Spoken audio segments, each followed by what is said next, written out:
I came as quickly as I could, sir. You needn't have hurried. I'm not quite ready to die yet. No. Don't bother with an examination, Carlos. Don't talk. Save your strength. I'm ready to go, gladly. Why not? We've won the war. I've done my work as well as I was able. Now it's up to you and Roy to see things through. Your work, General. Yes.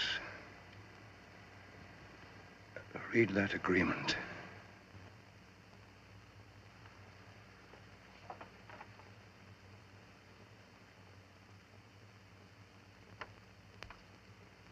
Are you speaking as my commanding officer or as my benefactor? I'm speaking as a man who hasn't long to live. It's the future I'm thinking of. A future that will need a strong hand at the helm, Dr. Carlos, to keep the Derby interests intact. You're that strong hand, Carlos.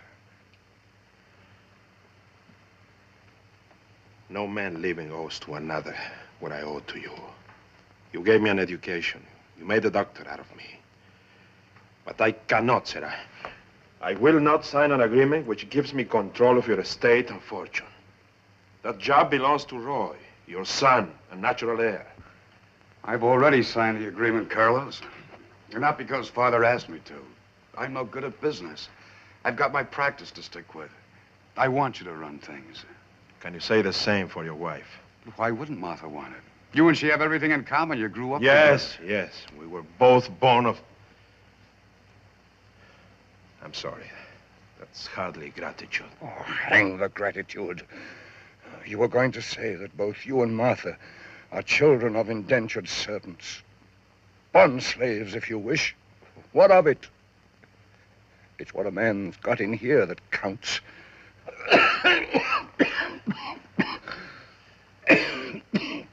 Easy, sir. You're supposed to be resting, not making speeches. Sign that agreement, and I'll rest forever. Do you realize that if that agreement is carried out, it can mean revolution in Georgia? That's why I want a firm hand and a strong will to manage things. I've heard that your daughter Nancy has a very strong will also. You've never met Nancy? No. Nancy went to school in England. She has too much Tory left in her. Besides, she's a woman. You mean she'll fight me? Tooth and toenail, my boy, but don't let that stop you. Sign the agreement. And when you get to Sangaree, ask Nancy to show you my diary. She'll know what I meant. You'll be there yourself, Father. Sign it. I want to see it.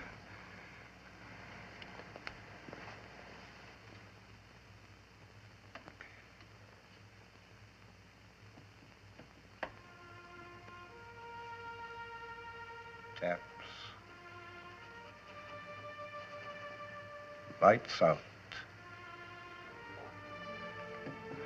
This much of the fight for liberty is won. The rest of the battle I leave to younger hands.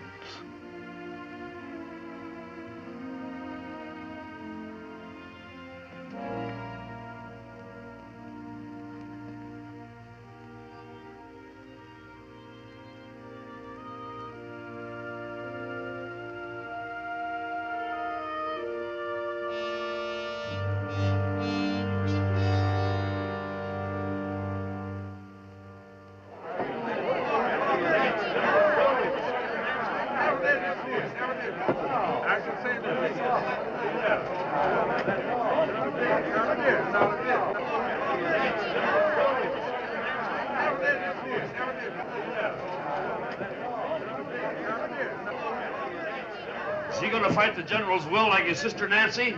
You better ask him. I haven't seen such excitement since the British gave up. I suppose everybody's asking the same question. How are Nancy and I taking it? Naturally. And I told him to ask you. Well, in that case, my undiplomatic friend, I'm going to leave by the back door. And I advise you to do the same if you're going upriver to meet Carlos. Well, first I had to prepare the town for Carlos. Now I have to prepare Carlos for the town. Oh, Martha's planning a big reception for him. I'll tell him. Good.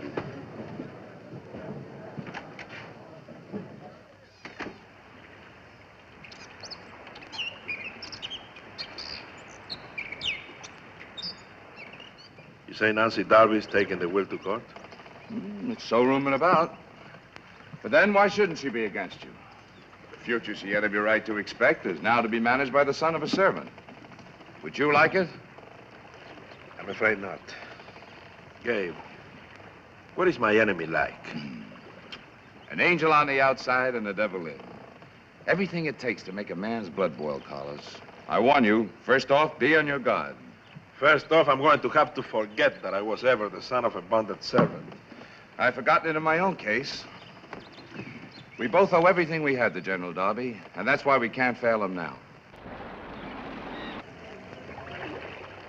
And as for Nancy, my advice is to assault her with all your devastating charm. Tear down the walls and swim the moat.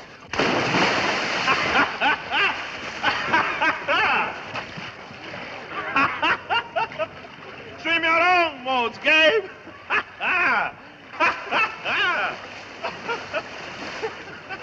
Come on!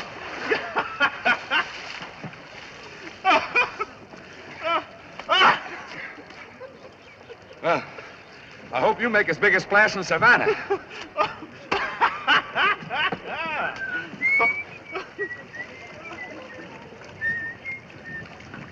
You're Savannah bound. Do you mind if I come along? I already have one passenger. I don't think there will be any objections to another. Good. Oh, no, John, no, John, no, John, no. Oh, madam, I will give you jewels. I will make you rich and free. I will give you silken dresses. Madam, will you marry me? Oh, no, John, no, John, no, John, no. Oh, madam, since you are so cruel, and that you do scorn me so, if I may not be your lover, madam, will you let me go? Oh, no, John, no, John, no, John, no. Everything all right? Yeah, everything's fine.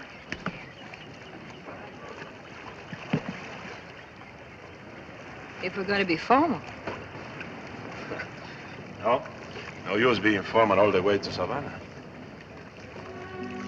What's your name? Dolly Lake. But where I come from, a gentleman usually introduces himself first. You don't consider me a gentleman, do you? I don't know yet. Are you? Well, depends on the place and the circumstances. At least I will introduce myself. Dr. Carlos Morales, late of the 1st Georgia Volunteers, at your service. Oh, so that's who you are. I sort of hoped I'd get a good look at you. Just to satisfy my curiosity. Oh, and why should you be so curious?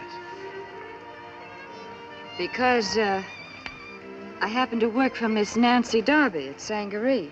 Oh? And all anybody ever hears around there anymore is how Dr. Morales is going to come and manage her affairs. That's beginning to be all I hear, too.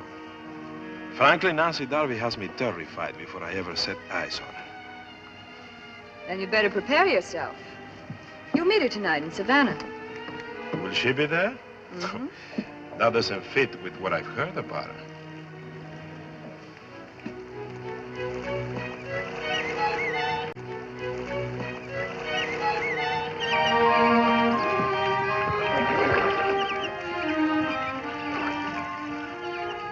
What have have you heard about Nancy Darby?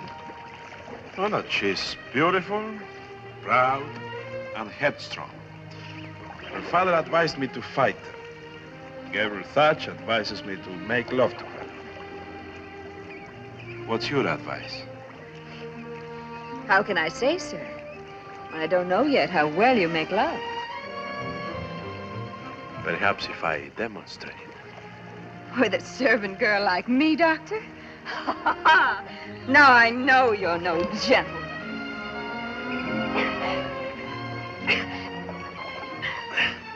Why not a girl like you? I used to be a Darby servant myself. My father sold himself on 7 years to come to this country from Spain. Oh, yes, Dolly, it's so good to be back home and find a girl like you who can talk to a man on his own terms.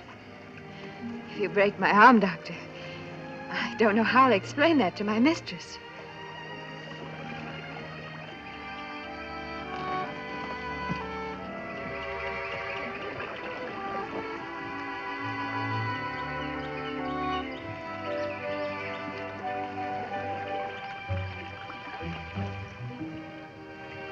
You seem to be on very intimate terms with your mistress.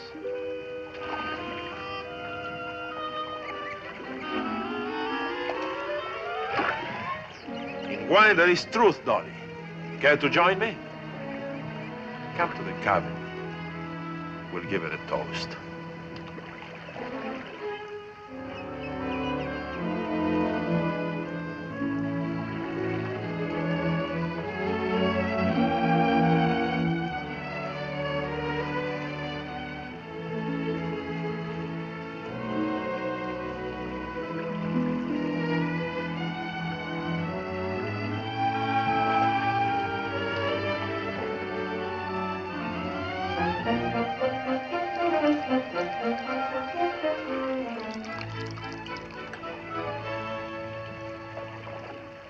Dolly, to my last day of liberty.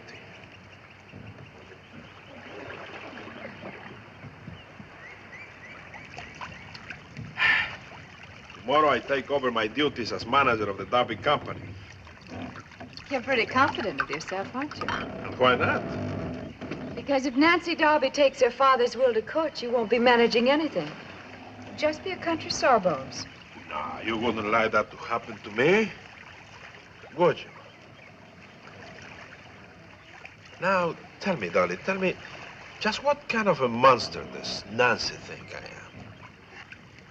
I'm sure she thinks you're a half-naked savage. You're not very informative. I think all that wine is being wasted on it. So that's the reason for the wine. Just to get me to talk about Nancy Darby. Well, isn't turnabout fair play? Why shouldn't I try to find out something about Nancy? She obviously sent you here to find out everything you could about me. What a suspicious mind you have. You have absolutely no reason to think that about me. On the contrary, I have several reasons. You see, when a beautiful girl like you travels alone in this part of the country, that is suspicious enough. And when she turns out to be Miss Nancy Darby's maid, who takes passage on a boat in which the only other passenger is Dr. Carlos Morales, oh, yes. Then I smell a spy. And you know something? I don't like spies. Not even beautiful ones. Much less do I like people like Nancy Darby who use spies. I'm beginning to see that everything I've heard about you is true. You can hide a world of deceit under a very charming manner.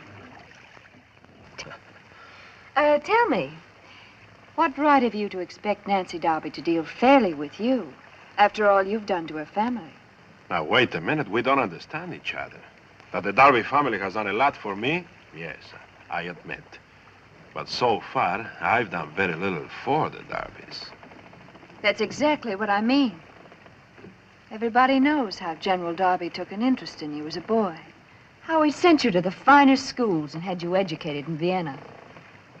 And then how you showed your gratitude by weaseling into his confidence when he was ill and dying and delirious with fever, and getting him to put the Darby estate in your hands. So that's what they're saying in Savannah. Yes. And that's what Harvey Bristol will say when he takes the will to court. Bristol? And just who is Harvey Bristol? He's Miss Darby's lawyer. He also happens to be her fiancé. Oh, well, in that case, I can see why he would have a very personal interest in breaking the will. He would like to control the Darby fortune himself.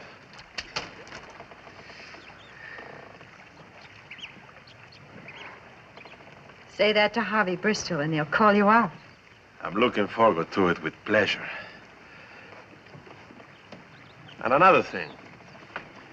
Next time you see your mistress, tell her this, that except for her father's last request, I wouldn't touch the Darby estate. But I made a promise to a dying man, and that promise will be kept. And tell her also that next time she wants information about me, to come herself, instead of sending her maid. Are you any better than her maid? I'm not acting like it, am I? Let me go. We've reached Savannah. I know. And that means that very soon he will make a report to your mistress. All right?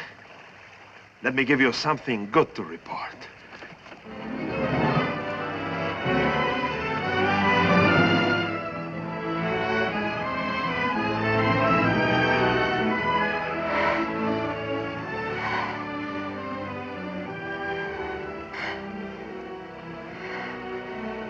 Very fine report, Dr. Morales. Very fine. I'm sure my mistress will appreciate it. Tell her that if she's half as charming as her maid, she can count me as her most devoted servant.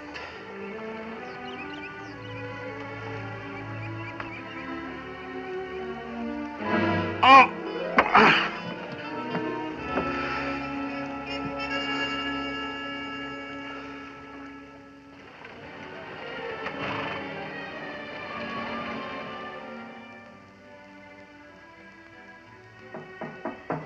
Come in. Mrs. Darby sent this, sir, and asked you to wait. Thank you. Is Dr. Roy back? Not yet, sir. I'll tell Mrs. Darby you're ready.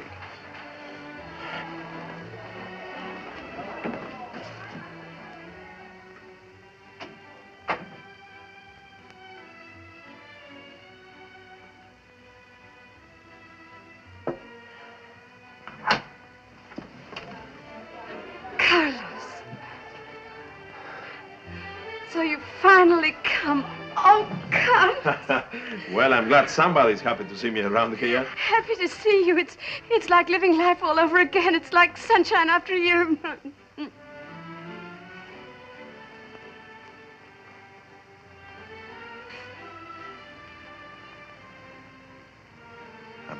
I'm sorry. Sorry? Sorry for what? You're married to Roy now. Let's keep our past locked in our memories. Carlos, is this you talking? Lock up the past.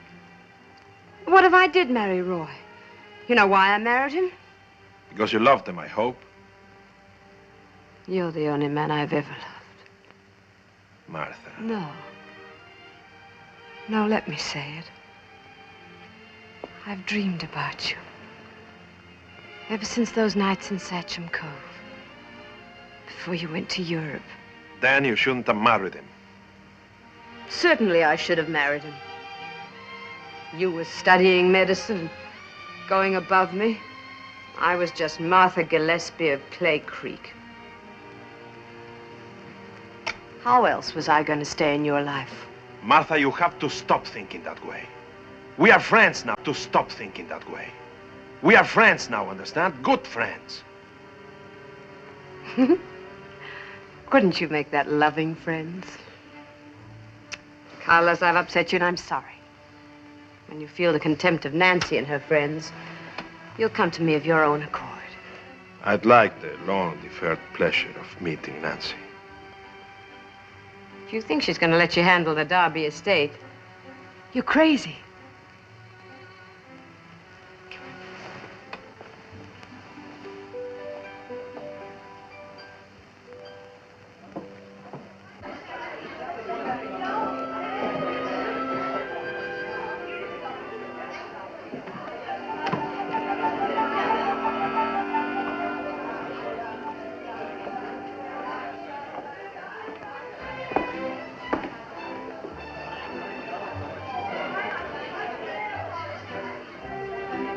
There beneath you, you see the cream of Savannah society.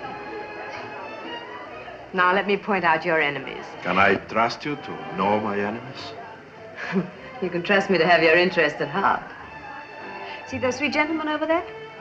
Well, the one on the right is Judge Armstrong. He's a friend of Nancy's. He's also the judge who'll make the decision when she tries to fight the will.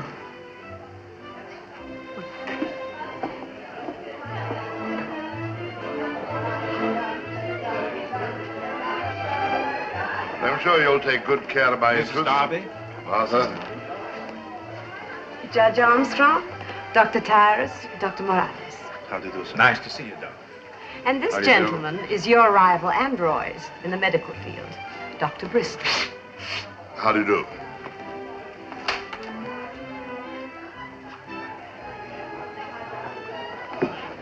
I might add that Dr. Bristol looks forward to his son Harvey's marriage to Nancy. Bristol fortunes are in need of repair with Darby money. And where is the fabulous Nancy? I don't see her anywhere. Et que vous amènerez votre partenaire? Oh, you, mademoiselle. I shall. Madame Pouchon, Mademoiselle Beaumont, Dr. Morales. And this is our Felix. Felix Pagnol, Dr. Morales. How do you do, sir? Enchanté, docteur. Pagnol is another of Nancy's admirers. He chose our side during the war so he could plunder British ships. Since the war, he hasn't cared whose ships he plunders. A beautiful woman here in Savannah keeps him informed of sailing dates. Who is she?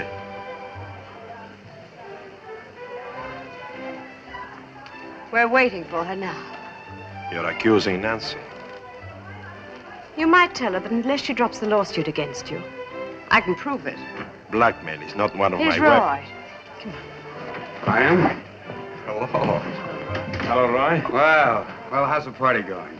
Have you met everyone yet? Well, Martha's been doing the honors, but I have yet to set eyes on your sister. Oh? I think Roy can present you far more graciously than I. Go with Carlos, dear. Well, how was the trip? Fine, fine. Delightful. I must tell you about it sometime. Yes. Yes, please do. You look worried. I am. And I may call upon you to confirm the reason for it.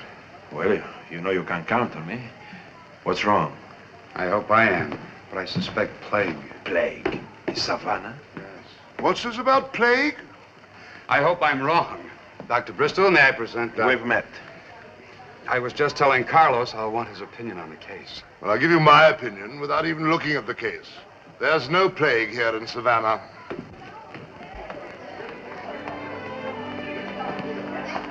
That's a broad statement to make, sir. Even an inexperienced doctor like yourself ought to know that epidemic diseases such as plague are caused by a mist. The technical word is miasma, Arising from the swamps at certain seasons of the year. Well, this is the wrong season. It's not the wrong season in Africa. Just what do you mean by that?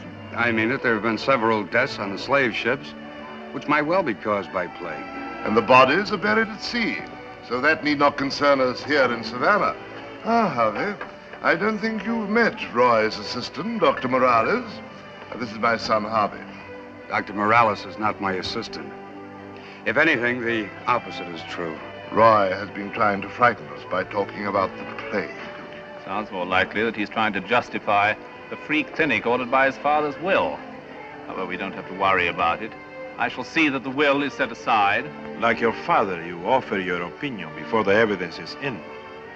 Perhaps it is because no one ever listens to your opinion afterwards. I don't need instruction in the law from a bondsman. Gentlemen, you are guests in my house and there are ladies present. Your point is well taken, Roy.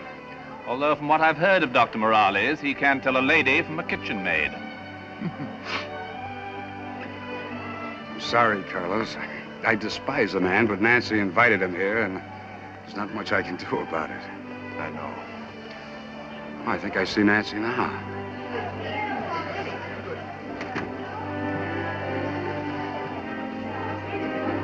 Ready for your fate?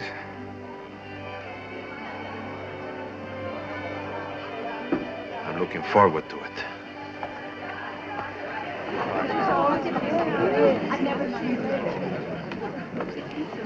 Well, making the grand entrance as usual, I see.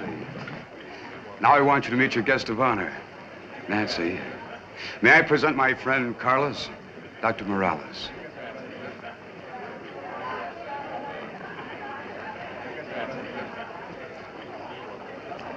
How charming.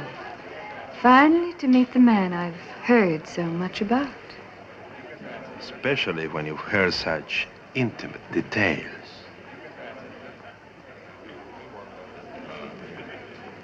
You'll have to excuse me, Dr. Morales. I have other guests. I didn't think even Nancy could be that discourteous to you. She had the right. You see, I bit her.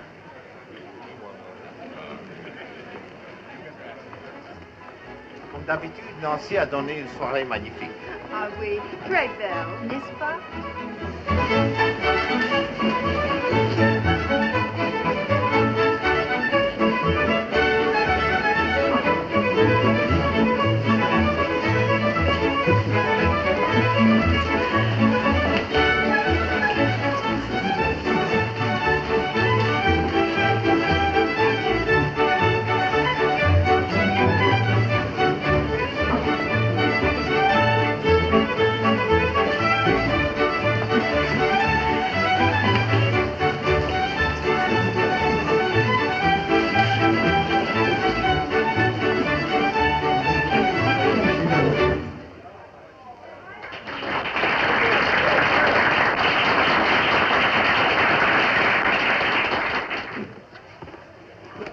I see that your reception has given you a bad impression of us. How did Martha Darby describe me? As a monster with horns and a tail? If she spoke of you at all. I don't expect you to be so ungallant as to repeat her remarks. Then why ask me? To correct your impression, if possible. She told you that I was a pirate. That is untrue. If you wish to refute Mrs. Darby, you should speak to her, not to me. Not at all. If I called Mrs. Darby a liar, her husband would be forced to challenge me. Then I, in turn, would be obliged to shoot him. And he's far too charming to shoot. Besides, Martha Darby mixes the truth with her exaggerations. She probably told you that I was one of Nancy Darby's admirers. Well, that seems to be the natural state for an attached male in Savannah. I'd marry Nancy tomorrow. To my regret, she won't have me. But that does not stop me from being in love with her. Love, Monsieur Pagnol, should be private. I'm surprised to hear you say that. Love is such a fascinating subject. Why treat it as though it were something to hide? What good does it to be courageous on the battlefield and quail at the sight of Venus? Tell me, is it Nancy who keeps you in Savannah? Only in a way of business. A business with which I'm afraid you'll interfere. What business would that be? Now there, you see, you refuse to talk of love, but you are willing to discuss duller subjects. Business, Dr. Morales, not love, should be private. Lovely party. Yes, isn't it? So you must get your information from Nancy. I'll take your advice on that anyway.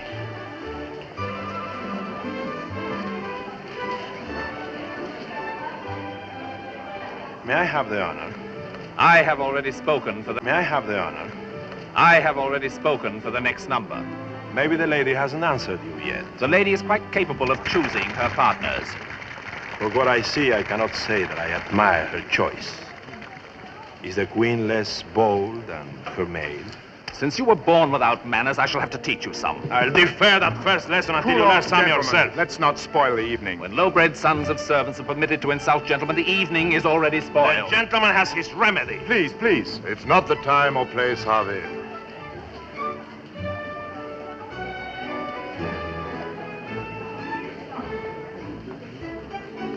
Bonsoir, mademoiselle. Bonsoir. Votre soirée est charmante. Oh, merci, merci. Are you enjoying yourself also? Very much, thank you. Madame? Haven't you humiliated me enough for one evening? Why can't you leave me alone? I should have asked you the same question on the boat. Your only reason for being there was to expose me as a vulgar, uncultured backwoodsman. Isn't that true?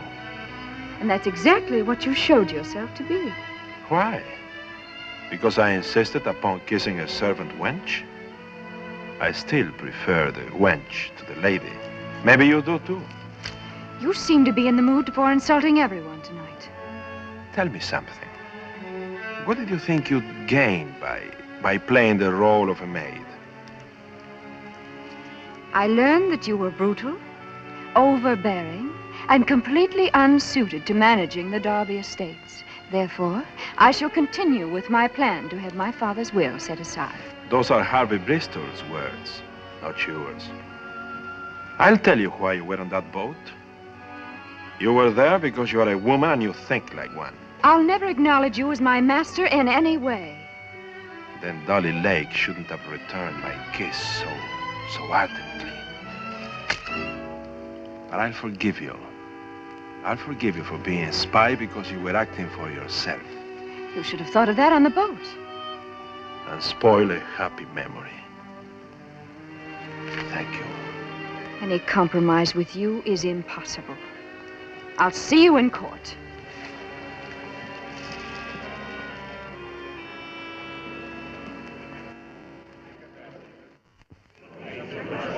Both Dr. Morales and Miss Darby have agreed that they will accept the decision of this court as final and binding. As moving party, counsel for Miss Darby is entitled to speak first. Your Honor, we have argued that the will of the late Victor Darby must be set aside for several valid reasons. It should suffice that it is illegal, and in addition, it cannot be carried out. It is unjust to the Darby heirs.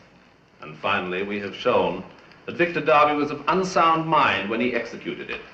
The will is illegal because it was executed in the colony of Vermont, whereas the Darby property is located in the colony of Georgia. The will was signed at the end of the war in the United States of America.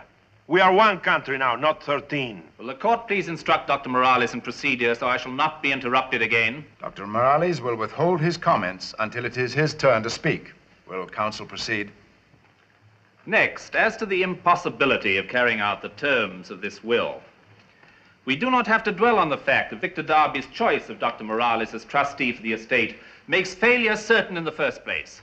Here is a man born of indentured servants, raised in the backwoods and possessing no gentlemanly refinements whatsoever, who still expects to administer the richest man who insults the backwoods insults me. Mr. Thatch will control himself or leave the courtroom. Dr. Morales' friends prove my point, that Victor Darby had to be of unsound mind to select such a trustee. What could be more unjust to the rightful heirs? You speak for my sister, Harvey, not for me. In fact, Your Honor, I can rest my case upon this single point, that Victor Darby was a mentally unbalanced man. That is evident from the will itself. In it, he directs his estate to establish a free clinic, to squander money on schools for the children of servants and slaves. Why, he even goes so far as to order payment of wages. Imagine that, wages to bondsmen so they can buy their freedom before their term of indenture is finished. That is madness. With such a precedent, our entire economy could collapse. Only a lunatic could dream of such a program. And that is precisely why Victor Darby had to choose a lunatic like Dr. Morales. I'll protest that statement. Out of court. Protest and be hanged. Order! Order! Will you proceed, counsel? I've stated my case. Then the floor is yours, Dr. Morales. Your Honor, the task of directing the Darby estates is not one I sought. It was given me under oath by a dying man, a man whom my opponent has been pleased to call a lunatic. During his lifetime, Victor Darby accumulated the greatest fortune in Georgia. Is that the work of a lunatic? He used that fortune unselfishly for the benefit of his state and country, not only dreaming of liberty and freedom, but turning those dreams into reality. Could a madman do that? And he knew that if his work was to continue after his death, he could not trust it to a woman who is determined to marry a man opposed to every principle for which her father stood. That woman is sitting before me. I'm going to ask her for an honest answer to one question, and I let my whole case stand or fall by her answer.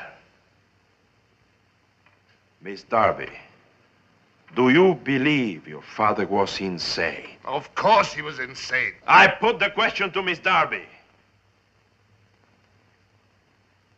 Do you believe your father was insane?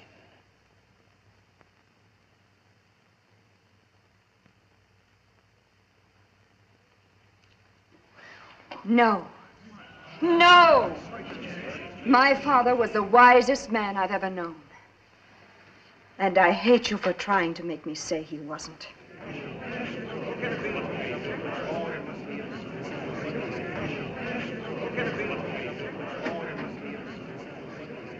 And now, Harvey Bristol, I'll take up some of your personal remarks about me. In view of Miss Darby's testimony concerning her father's sanity, the court rules that the will be upheld. And if either of you men invites a duel in this courtroom, you both go to jail. A gentleman duels only with his equals, but I shall find time to cut you to pieces. You see, Carlos, Nancy's really a Darby at heart. Now you can make her a director of the company. Yes, and go through the same fight every day of my life. Eh? Congratulations, Dr. Morales. As director of the Darby Company, you automatically inherit a seat in the Savannah City Council. I'm putting your name up as health officer tonight, Carlos. Make sure you get there. I'll be along as soon as Gabe gets here. Still worrying about Nancy. Why don't you stop by the docks on the way to the meeting tonight? She may not have left town yet.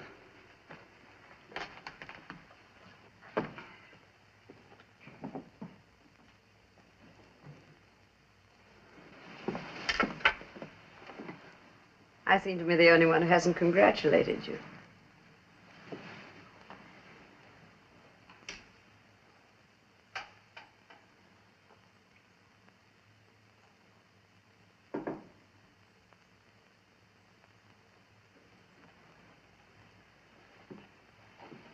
Here. Thank you. To the future. To the future. I wish you'd say to our future.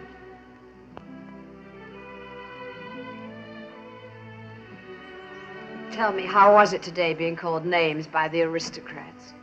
Not very pleasant, naturally. Beginning to see what I mean? That's the way it's going to be all the time.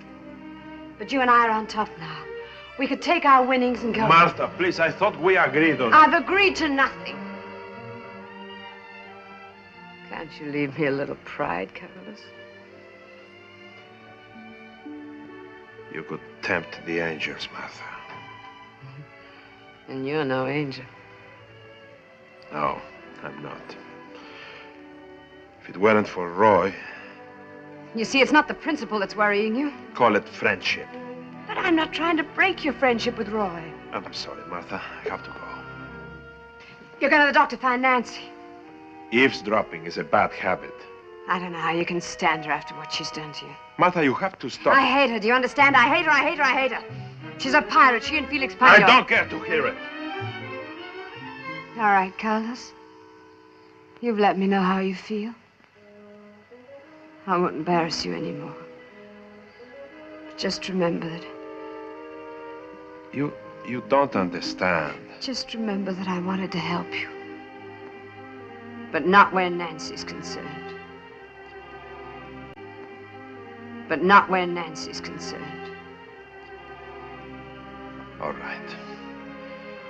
Let's forget we ever had this conversation. I think you better go.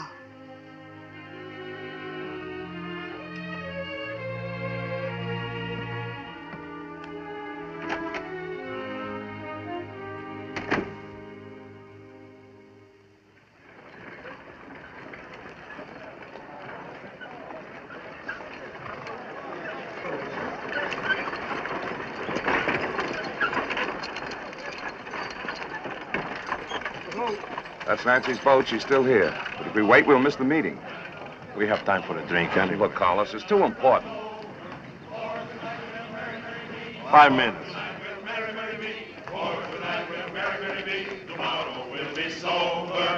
Come landlord, fill the flowing bowl until it does run over. Come landlord, fill the flowing bowl until it does run over. For tonight we'll merry, merry be. For tonight we'll merry, merry be. For tonight we'll merry, merry be. Tomorrow we'll be sober. A pretty girl who gets a kiss and goes and tells her mother, that's a very foolish thing, I don't deserve another. For tonight we'll merry, merry be. For tonight we'll merry, merry be. For tonight we'll merry, merry be. Tomorrow we'll be sober. I'm looking for a foreign dog called Morales who needs a whipping. I heard that Dr. Morales was going to attend a meeting of the town council. I just wanted to let him know that I don't meet with dogs. You seem to have lost your weapon. Have you lost your courage, too? Personally, I wouldn't soil my hands with you. Goliath will give you a worse beating. I have nothing against this man. If you don't want to fight, forget it.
Let's throw him in the horse trough. No. Let's put him on his horse.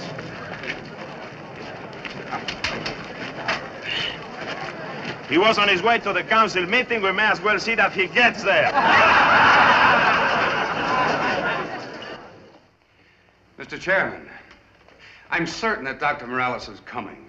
And in view of the importance of his testimony concerning the plague, I'm requesting the committee to postpone action until he arrives. And I say that if we're going to elect a health officer, we might as well do it right now. I'm a candidate myself, and I shall be glad to look into this alleged case of plague that has Dr. Darby so worried. Dr. Bristol is anxious to hold the election now only because at the moment he controls a majority of votes. And why not? Besides, I happen to know that Dr. Morales won't get here. He's being detained. What do you mean by that, sir? Exactly what I say. It's a waste of time to wait. I appeal to the chair for another 10 minutes. In the meanwhile, we can hear Captain Bronson's report on the presence of pirates in coastal waters. Dr. Darby's request for 10 minutes doesn't seem unreasonable to me, and I'm going to grant it. Let's hear from Captain Bronson first. Go ahead, Captain. Mr. Chairman, members of the council.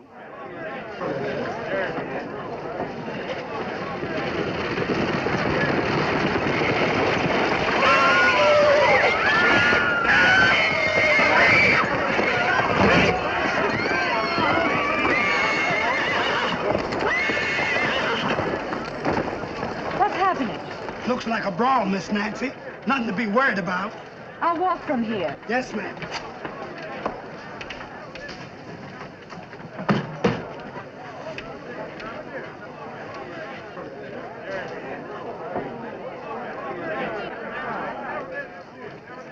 I'd hoped to speak to you before you left for Sangaree.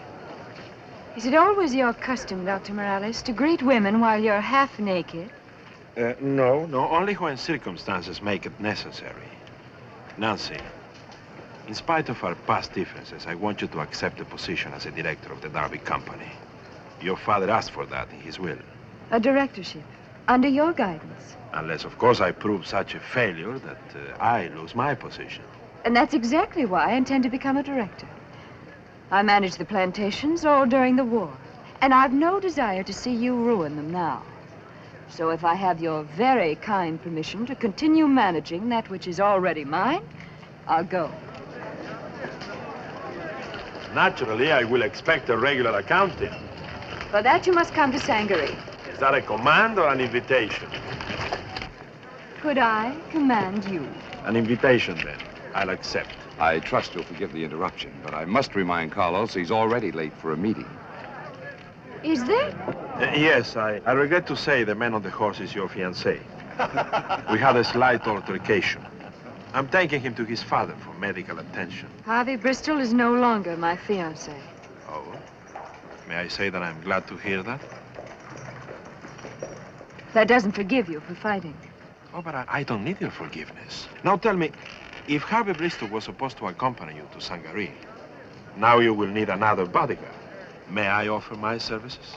Forgive me, but Miss Darby already has a bodyguard. I did not wish to interrupt your business conversation, but I do not plan to give up my evening boat ride. I must say there seems to be no doubt about who won the argument. One rival a night is enough to dispose of. Now, let's get on to the meeting, Carlos. And so, Mr. Chairman, I submit that Dr. Darby's already had more than his 10 minutes. And I move that we proceed to the election of a health officer at once. I second the motion. I'm positive Dr. Morales and Mr. Tatch will be here. And I'm positive Dr. Morales will not be here. There's been delay enough. Please, gentlemen, order. I'm sorry, Dr. Darby, but you've had the time you asked for. All in favor signify by raising the right hand. I count 7 in favor. Those opposed? I count 5 votes. The motion is carried and nominations for health officer are now in order.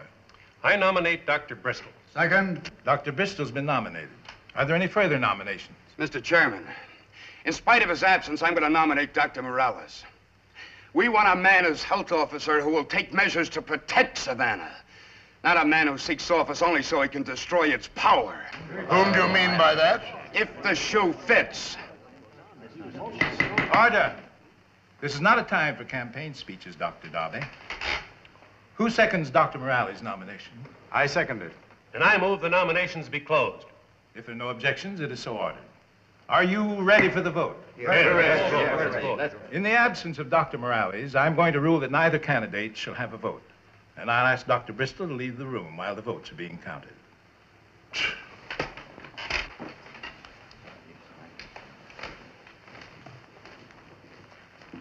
I can win without voting for myself.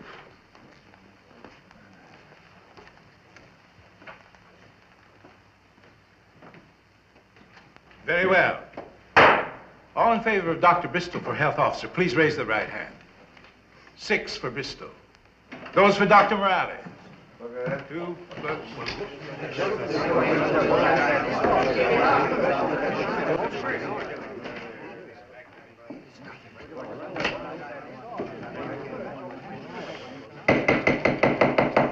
I'm sorry, Dr. Morales, but you'll have to retire at the anteroom while we vote on your name for health officer. Certainly. We are voting on Dr. Morales. Those in favor, raise the right hand. 2, 4, 6. It looks like a tie vote. Why, how can that be? No, I see 7. 7 for Dr. Morales. Dr. Morales wins and is hereby appointed health officer of Savannah.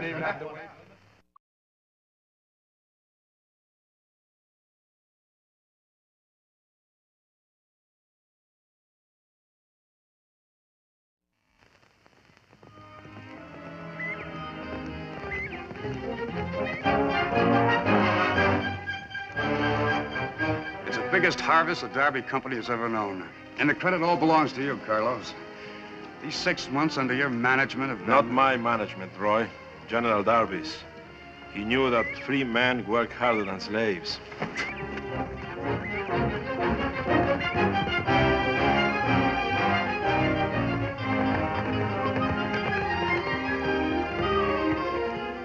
It's really a beautiful harvest. The harvest means nothing until it reaches the London docks. You're thinking about the ships we lose to pirates? Yes. And also that the Darby Belle is sailing with a fortune. A few losses like that, and the Darby Company will be bankrupt. Captain Bronson is a good man. He can be trusted. I wasn't thinking of Captain Bronson.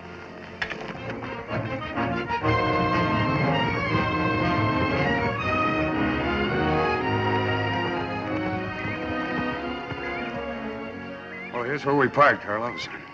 Oh, when you get home, tell Martha not to wait dinner. I'll be late. That fork leads to Sangaree. I'm only too well aware of it. You should have gone before, Carlos. Nancy asked permission to run Sangaree as she pleased. I've given it to her. But that doesn't rule out a social call. Ask her to show your father's diary. And don't be afraid to smile at her.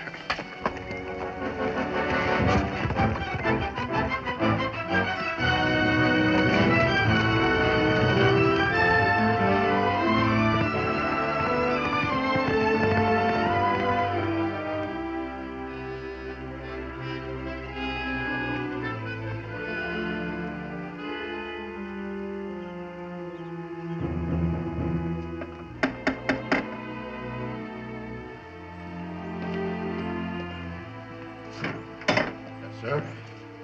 If Miss Darby is in, tell her that Dr. Morales is here and would like to see her. Yes, sir. If you'll wait in the study.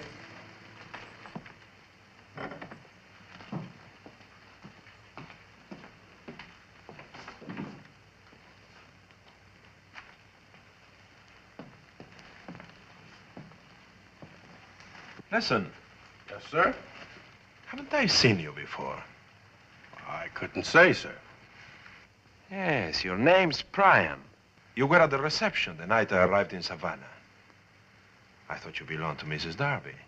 I am a freedman, sir. I work where I'm paid. Yes, of course. And these are very, very pleasant surroundings, huh?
You're finally on at Sangaree with a visit.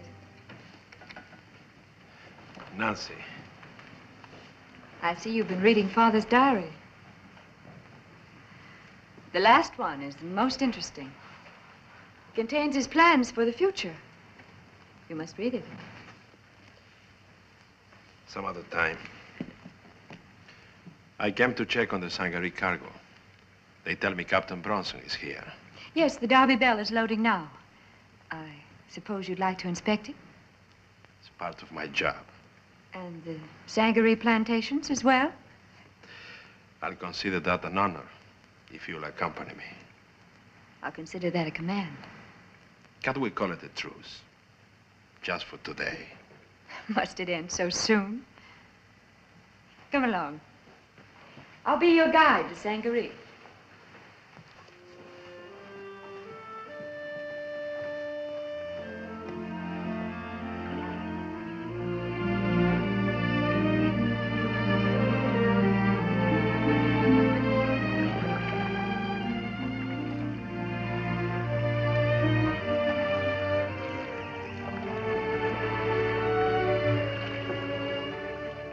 This acreage produced the largest crop of rice in our history. I'll get the figures. No. But if I can't tell you about the crops... Tell me about Sangaree. I've heard that it was in a state of decay after the war. Felix Pagnol did much to repair it. Pagnol? Mm-hmm. Father lent him money during the war, and he's taking this means to repay it. Is that the business with which he was afraid I would interfere? It must be.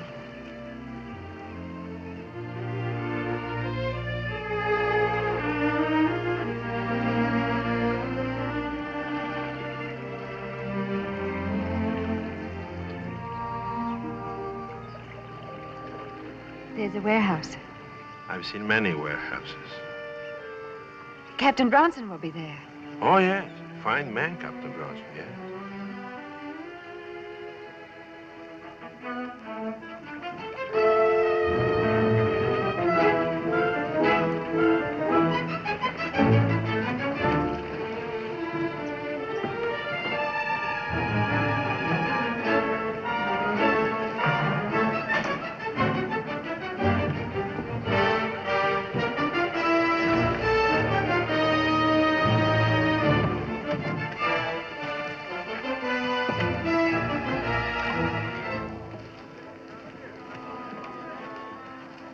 Now, I'd like to see the warehouse.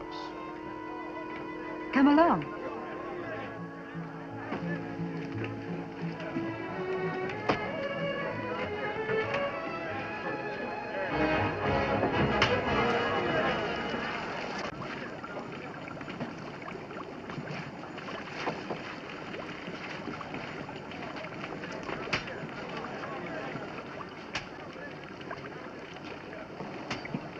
This is something of yours we tried. Tobacco. Recognize it? Yes.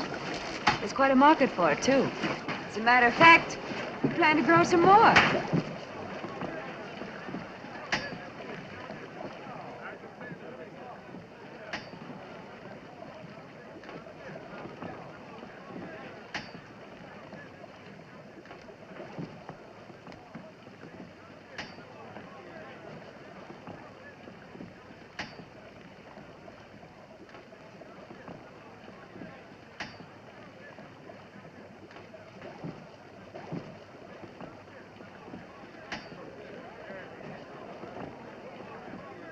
I want the rest of that cargo as soon as you can, and make no mistakes.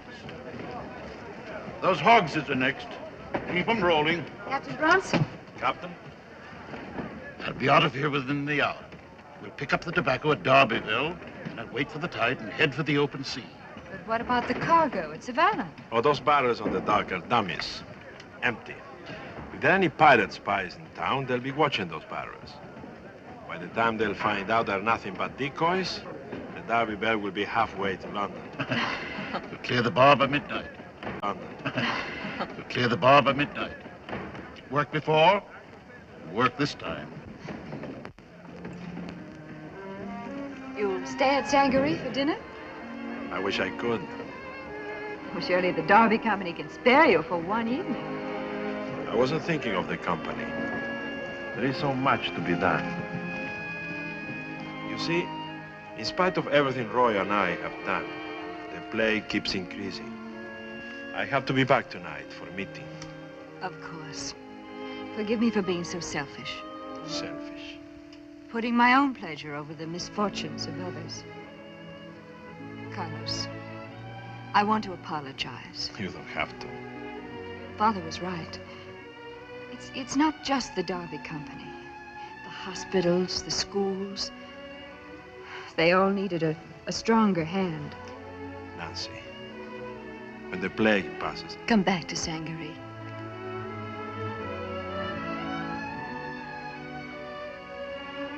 I will.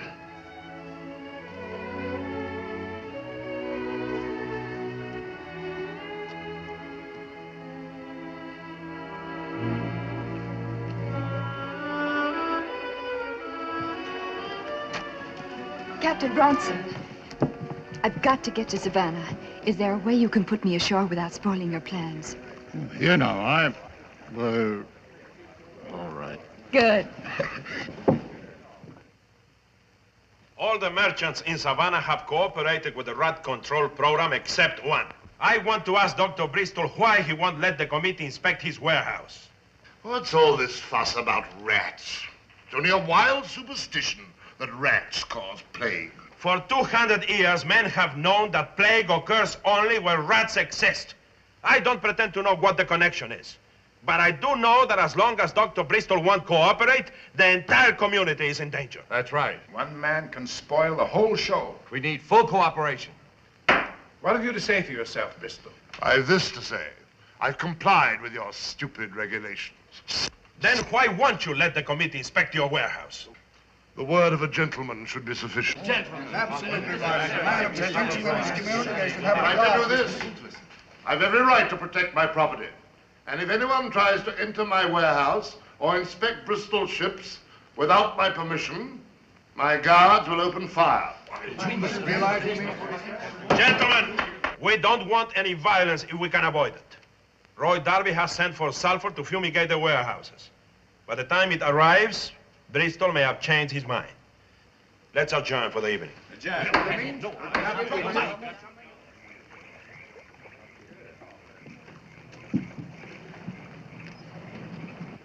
I think Bristol is importing slaves illegally and keeping them in his warehouse. That's why he won't stand for inspection. That could be cause of plague. We ought to fire the warehouse. Bristol is... All that cargo on the Darby Pier is fake. We're supposed to be waiting for it to be loaded while the Darby Belle slips out to sea. You're sure of it? Well, the captain gets his information straight from the horse's mouth. We join the Frenchman at the mouth of the Wilmington and take the Darby Belle as she passes. The pilot already has the information. I could take a shot at him. No, we would lose our only chance of saving the Darby Belle. Did you stop Captain Bronson? There is one possibility. With the tide in, a light boat could cut through the marshes and gain 15 miles between here and the bay. That's probably what they're going to do. Yeah. Get Billy and meet me at the sloop. I'll go by the Darby warehouse and get some powder and fuses. All right. How did the pirates know she was sailing? There is only one person. Get going.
Oh, Carlos, you startled me.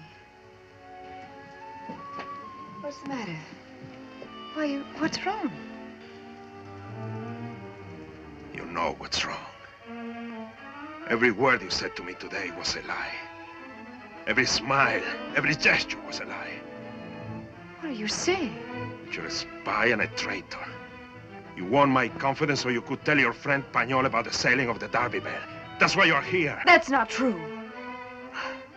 Why would I want the pirates to take my own ship? To get all the profit instead of 1/3. To ruin the Derby Company and me. Look at you, the aristocrat. Look at you. If you were a manite. You're the lowest wench that ever walked the streets of Savannah.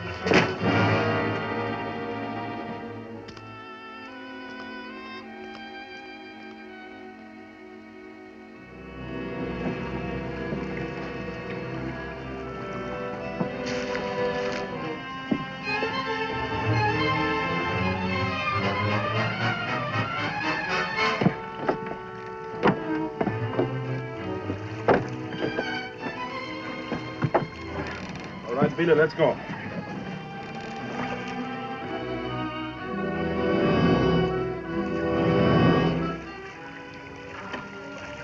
Closer to the shore.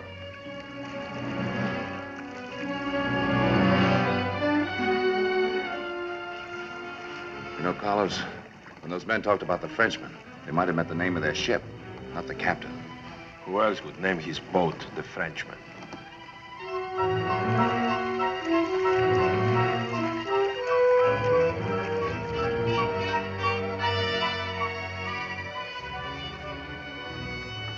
Let's get the powder in place now.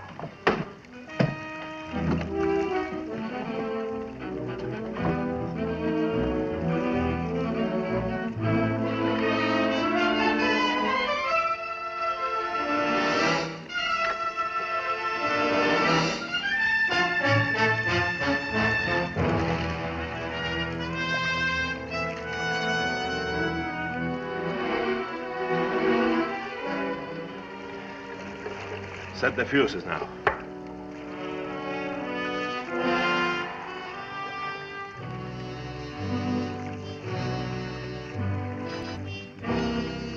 All right.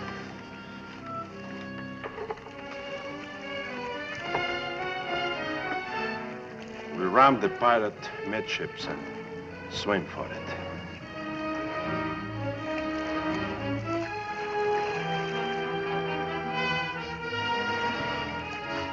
There's our game.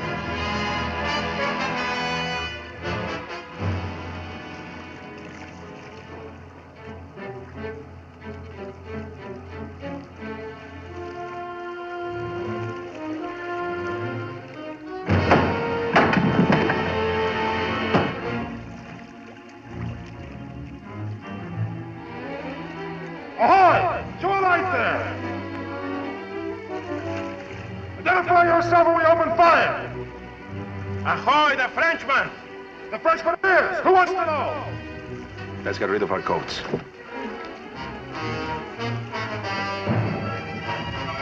Fire! Behind the rider!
Fighter that will never sail again.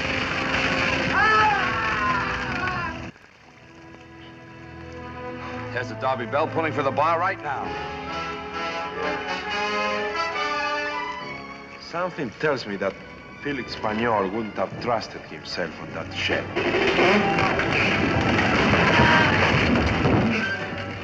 I think I know where to find them.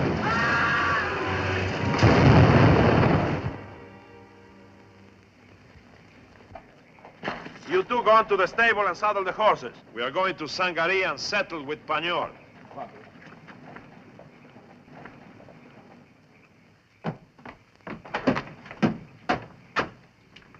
I thought you had left town for good. As usual, you are mistaken. A mistake I would like to see remedied.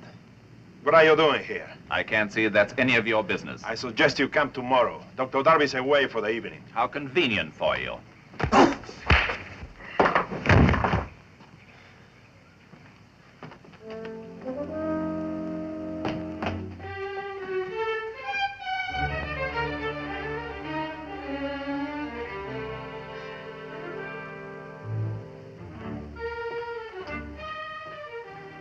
So you finally got home. Place has been like a tomb with Roy gone. I'm leaving again, right now.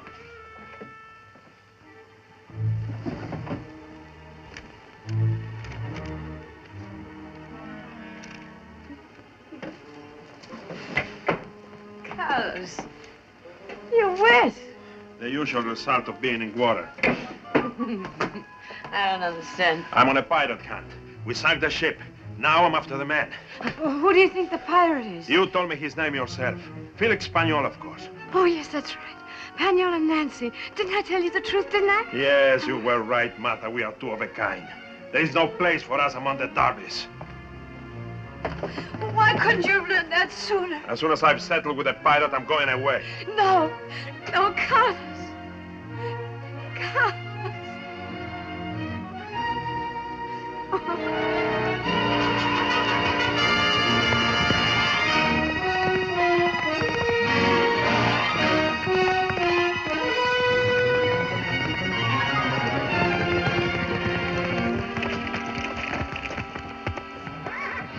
Carlos. It looks like Nancy's horse. Let's take a look.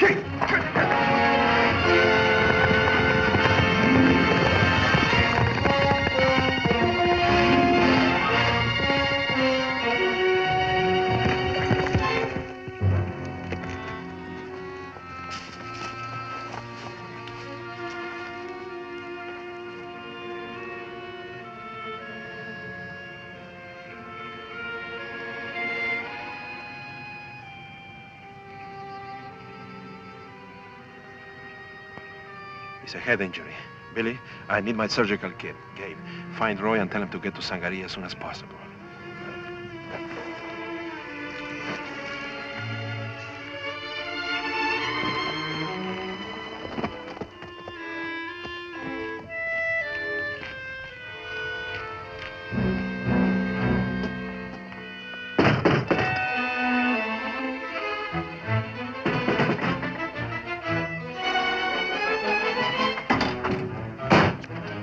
Badly hurt. Get some hot water. Get her bed ready. Hurry.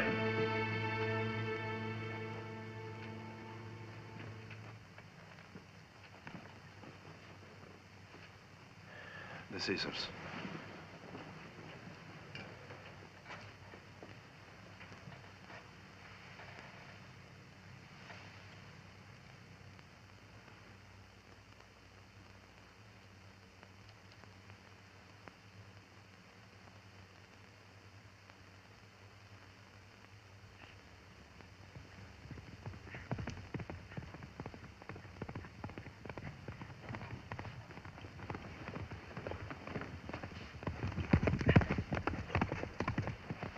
It's Billy. He's bringing everything I need for the operation.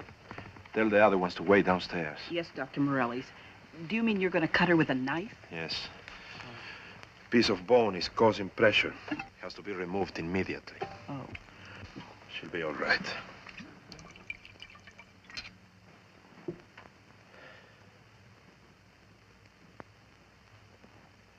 Tell Priam to come here. I may need him. He's not home. He went away. All right.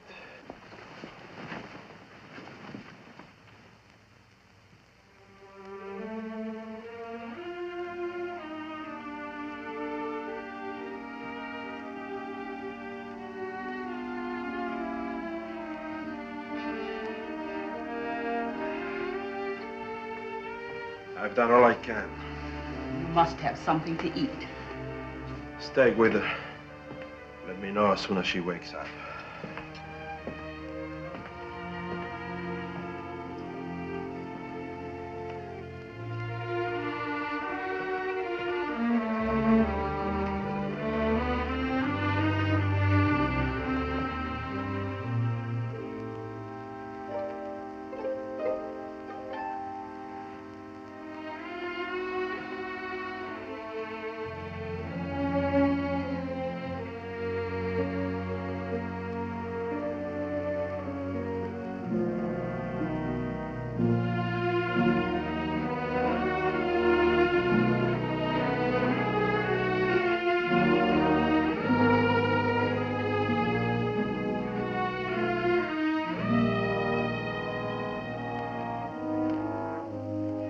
Carlos. Hey, Carlos. Roy. Have you seen Nancy? She's asleep now. Carlos, how can I ever thank you? I don't deserve any thanks. Her accident was my fault. Roy, why didn't you tell me your father wanted Nancy and me to marry? He expected you to read it yourself. But don't you see that nothing could have been worse? There is a limit to the amount of dictation a woman will take, even from a man like Victor Darby. No wonder she's hated me so much. Hate you? What do you mean? It's true. But now I understand why. When she awakens, tell her that I forgive her and hope she forgives me. Why don't you tell her yourself? Because I'm leaving. And tell her also that I'm resigning as director of the Darby Company. Both of you can carry on without me. Carlos, I don't understand. You will, Roy. You will, in time. But right now, there is one last duty I want to perform. Felix Pañol must be in Savannah. And it's about time the country gets rid of him.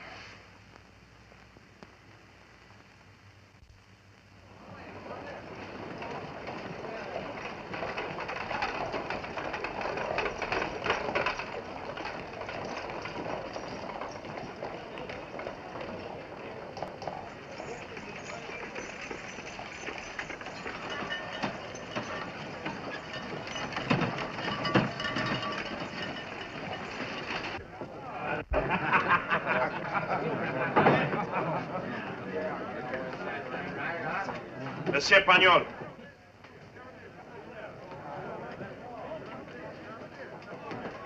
Ah, Dr. Morales. Don't tell me. I can read the thought in your eyes. You're about to challenge me, right? You saved me the trouble. Do you accept? Unfortunately, your impetuous friend Gabriel Thatch has already challenged me.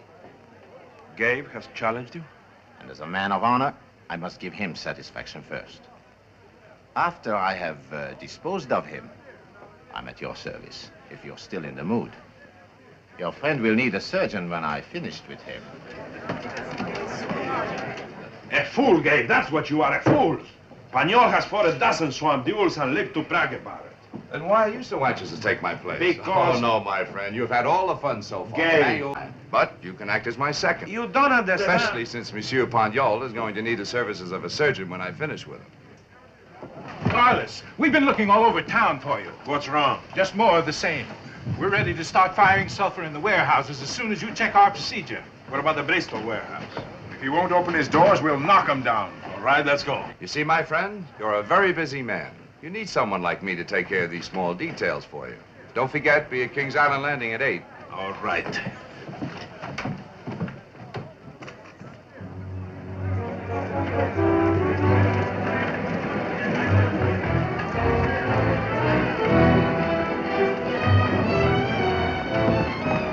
Move that bell to the left. Let's go. All right? Spread that sulfur inside. When you're through, seal the doors.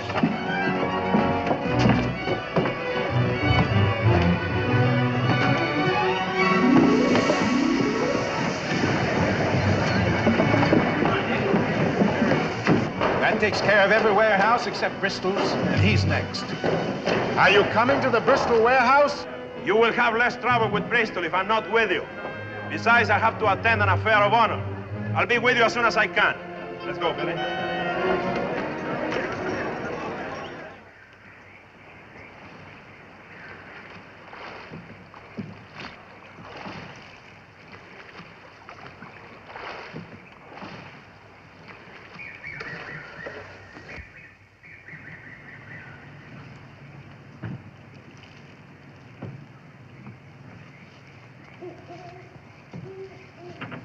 You're late, gentlemen.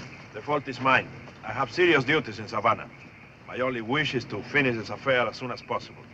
As referee, Colonel, I suppose you have the weapons. Certainly. Since Monsieur Pagnol furnished the pistols, Mr. Thatch may choose first.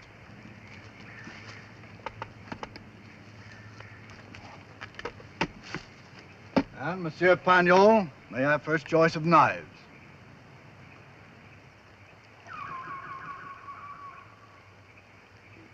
A well-balanced blade.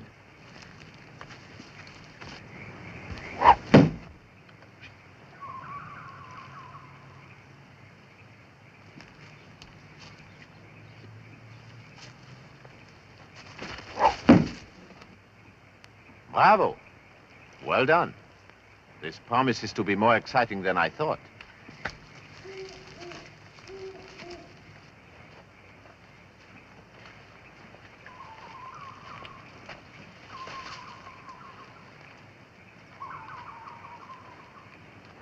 Will the gentleman listen to instructions? First, it is my duty to ask you to reconcile this quarrel without bloodshed. In that case, we will proceed. Mr. Thatch and his second will walk 40 paces. Monsieur Pagnol and his second will go a like distance. When you are in position, I shall expect you, Dr. Morales, and you, Mr. Crowther, to inform me by a shout. Then, at a signal from my pistol, the duel will begin. Are there any questions? No. It's clear enough. We're ready. Very well, then. Go to your positions.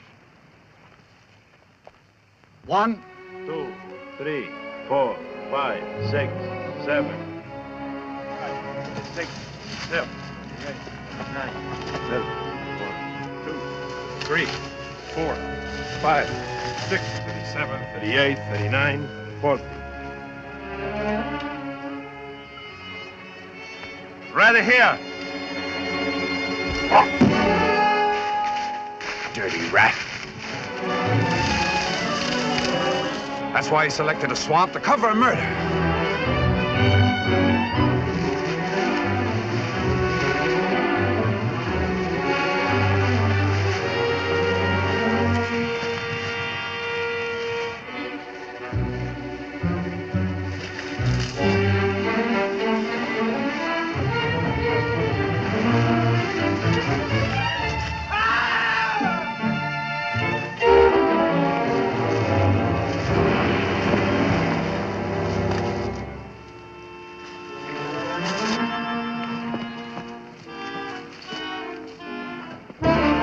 Brian. Well-thrown knife, Gabe. I regret that I cannot allow Mr. Thatch credit for the throw. As you see, Mr. Thatch still has his knife in his hand. That is my weapon in the wretched man at your feet. When I heard Mr. Thatch raging, I realized that one of your enemies might have decided this was an excellent time to commit murder and blame it on the Frenchman. Did you know, Doctor, that there was a pirate brig by the name of the Frenchman? Why? I thought the name referred to me? I assure you, the brig was not mine. However, if you still seek an answer, I suggest that you examine Harvey Bristol's warehouse. Better still, I'll take you there myself.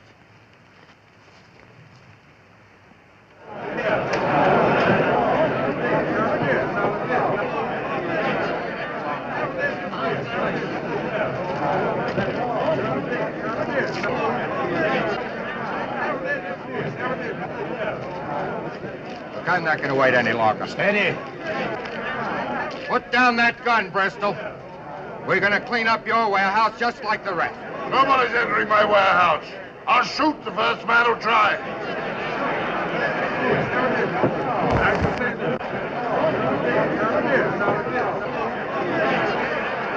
Here's Dr. Morales. He's health officer here. Let him talk to Bristol.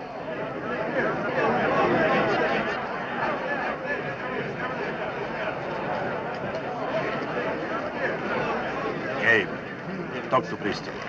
Keep his attention.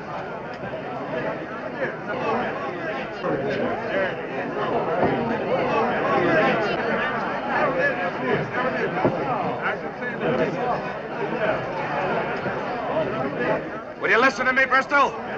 I'll listen to no one. You've no right to trespass on my property. What are you afraid of? If your warehouse is clean, there's no harm inspecting it. I said nobody's entering this warehouse. And I mean that. Clear out, all of you.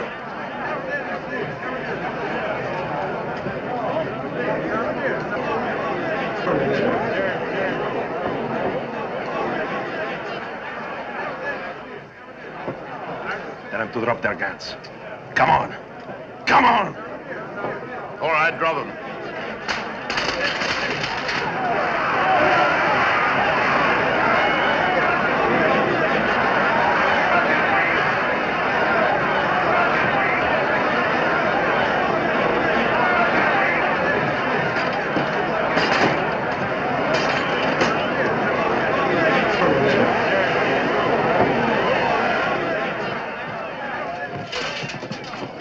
Look, this is Darby's stolen cargo.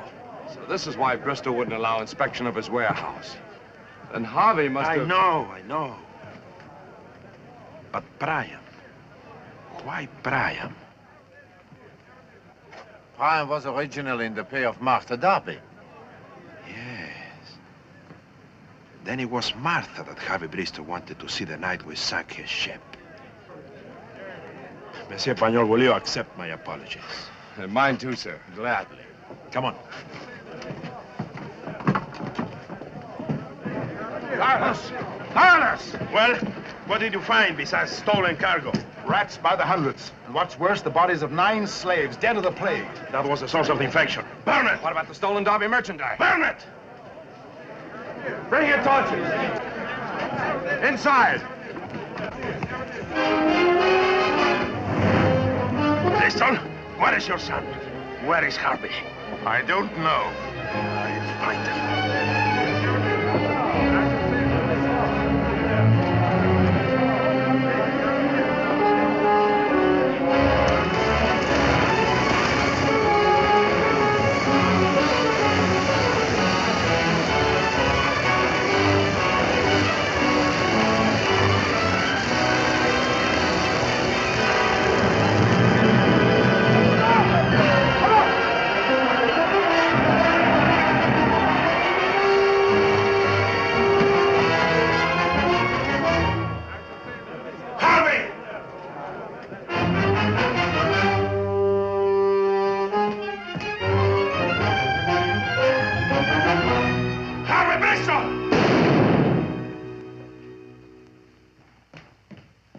Stay where you are, Carlos. Don't come near me. I'm looking for Harvey. Harvey? Harvey's dead. He hired Prime to kill you. So I came to stop him. But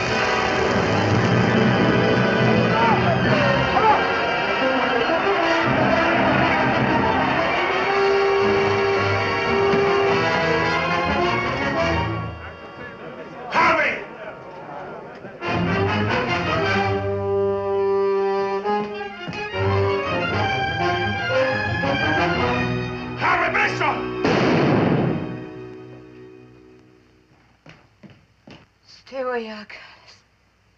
Don't come near me. I'm looking for Harvey. Harvey? Harvey's dead.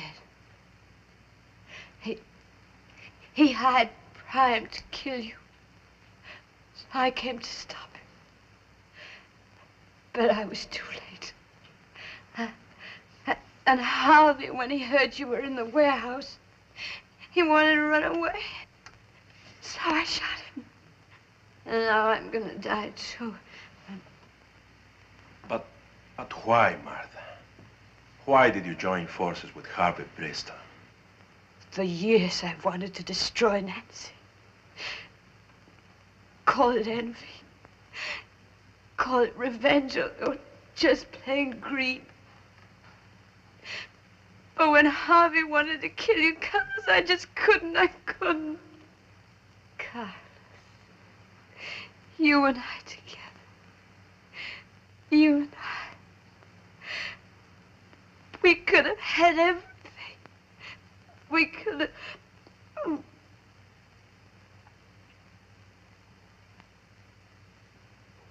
Roy. Roy. Oh, I've been a poor wife to you. Forgive me. Bubonic plague.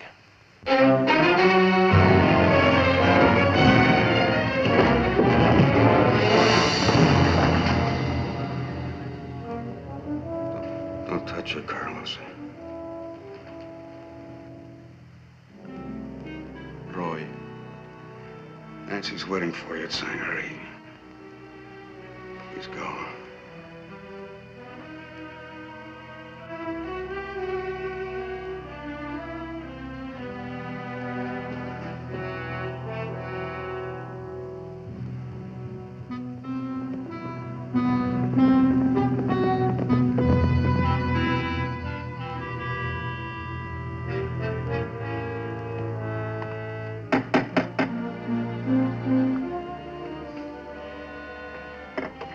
How is she? Oh, fine, fine.